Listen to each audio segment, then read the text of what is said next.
Saya Murni Astintias, saya dari mahasiswa Universitas PGRI Semarang. Di sini saya akan mewawancarai tentang pembuatan pupuk organik cair, yaitu di rumah Bapak Muslimun Al-Kharis Triatmaja, itu letaknya di Desa Sambiroto, Kecamatan Gajah, Kabupaten Demak. Di sini beliau akan membuat pupuk organik cair yang akan dilakukan di rumahnya. Melihat langsung video dari pembuatannya.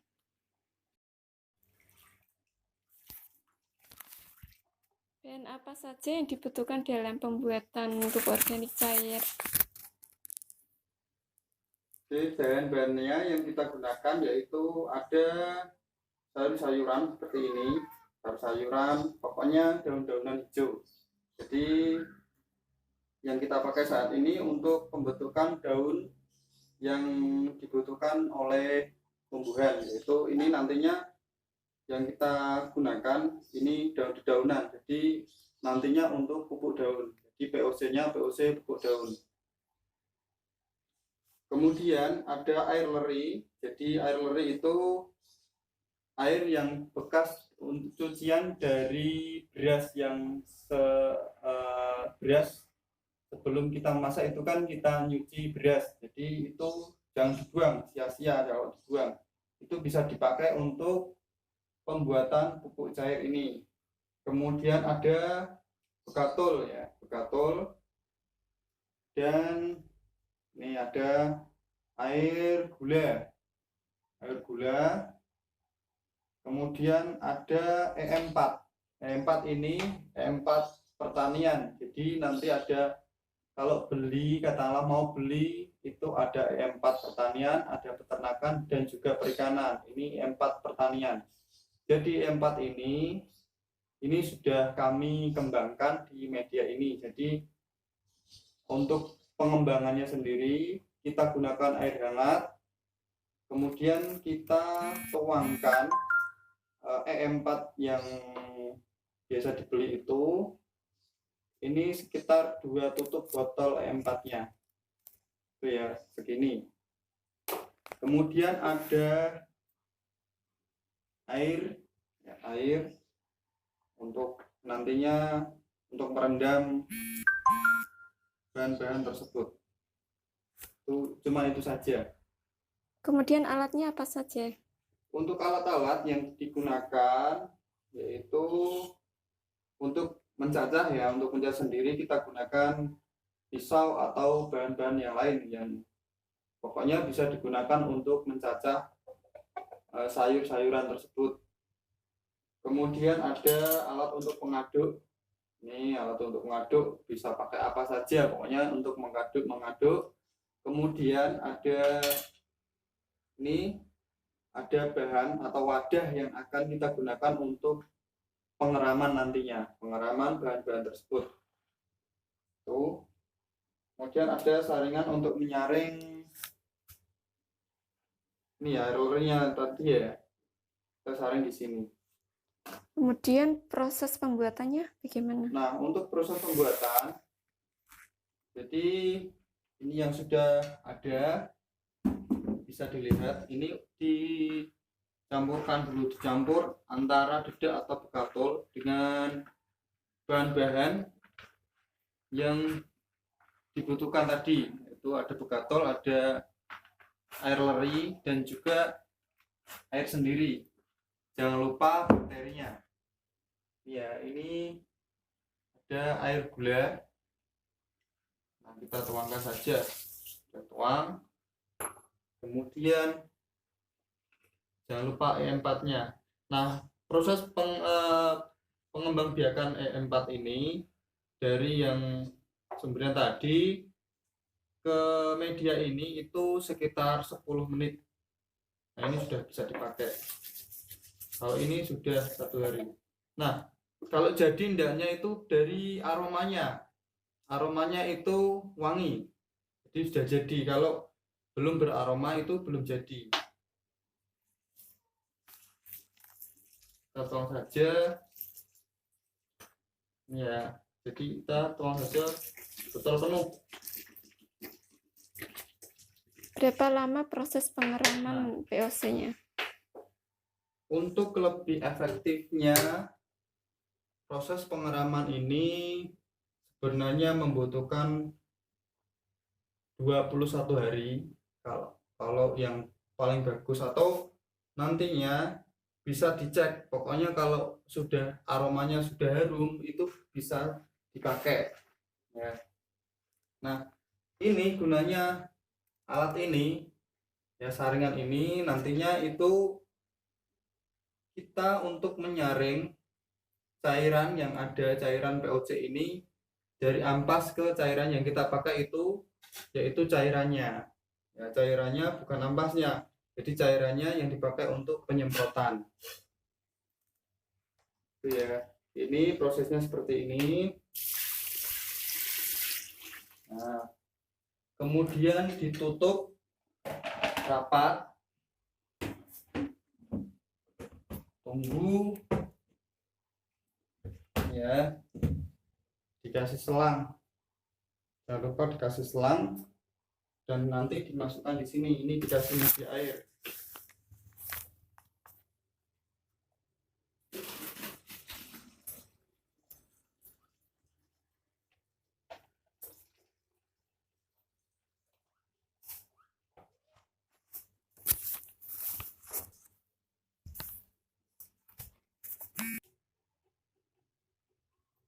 Oke, ini selangnya ya, selang, dan pokoknya selang.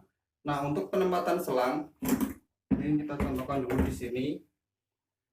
Ini atau ini ya, ini jangan sampai selang ini masuk ke sini, dalam masuk sini jangan sampai ya. Ini jadi diangkat segini, jadi ini tutup rapat ini kasih lubang kayak gitu ya. Jadi jangan sampai masuk ke bahan-bahannya. Nanti airnya itu segini, air harus segini, jadi itu di atas air. Nah, untuk yang ini masukkan ke sini sampai ke dalam. Jadi prosesnya seperti itu, nanti tinggal nunggu. Ini gunanya apa? Ini untuk pemampatan seperti ini, untuk pemampatan dari pengeraman. Jadi kalau tidak mampat tidak bisa, jadi tidak akan berhasil. Kira-kira berapa harga semua bahan dan alat untuk pembuatan POC ini? Kalau bahan-bahan sendiri, jadi untuk bekatul saat ini itu sekitar 2.500 sampai 3.000 rupiah itu 1 kilonya. Kalau untuk yang daun-daunan untuk di sini sendiri itu gratis. Untuk yang empatnya itu 30.000 rupiah itu 1 botol. Untuk banyak sekali bisa digunakan. Untuk gulanya 2.000 rupiah, jadi bisa ditotal sendiri. Jadi dari harga segitu kita bisa manfaatkan dan bisa mengurangi bahan kimia. Jadi nantinya sayuran atau tanaman yang kita makan itu organik semua. Kemudian kalau harga jual pupuk POC ini berapa kalau dijual? Untuk harga jual sendiri biasanya kita jual untuk para petani di sini itu sebotol ini harganya 50.000 rupiah. Nah, kalau dibandingkan dengan pupuk kimia berapa? Untuk pupuk kimia sendiri ini lebih iritan ini. Jadi pupuk kimia itu hanya sekali pakai. Biasanya pupuk kimia dari sini itu mahal. Ini contoh yang untuk yang bahan-bahan seperti ini. Ini kimia. Jangan dilihat mereknya, ini kimia. Kimia ini saja harganya 90.000 rupiah sampai 120.000 rupiah yang kimia.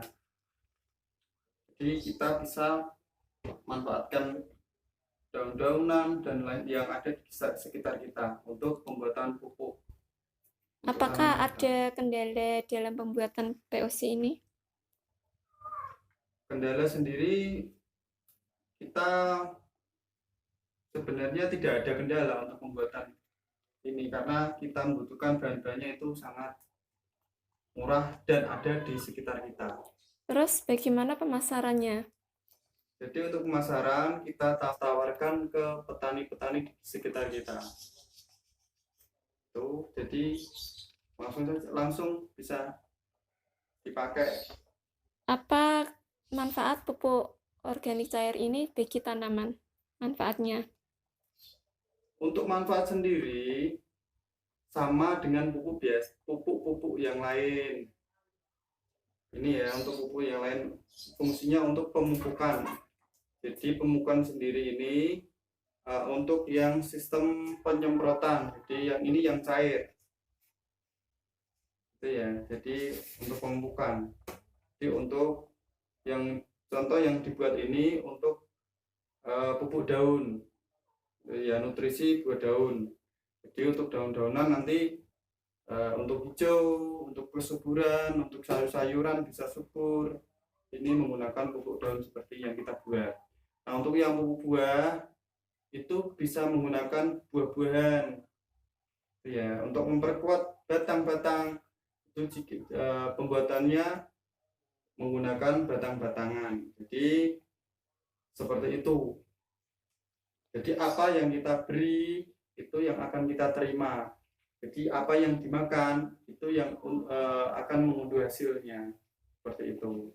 Terus apa keunggulan POC dibandingkan dengan pupuk kimia? Pupuk POC sendiri, keunggulan dari POC dengan kimia, jadi POC itu ketahanannya itu sangat lama. Jadi lama, kemudian yang kimia sendiri ini ramah dengan lingkungan. Jadi beda dengan pupuk kimia. Untuk lingkungan sendiri, untuk kesehatan kita sendiri ini aman, sangat aman. Jadi nantinya kita bisa sosialisasikan ke semuanya manfaat dari pupuk cair tersebut. Itu ya Pak ya. Ya, terima kasih atas waktunya ya Pak ya. Ya, sama-sama.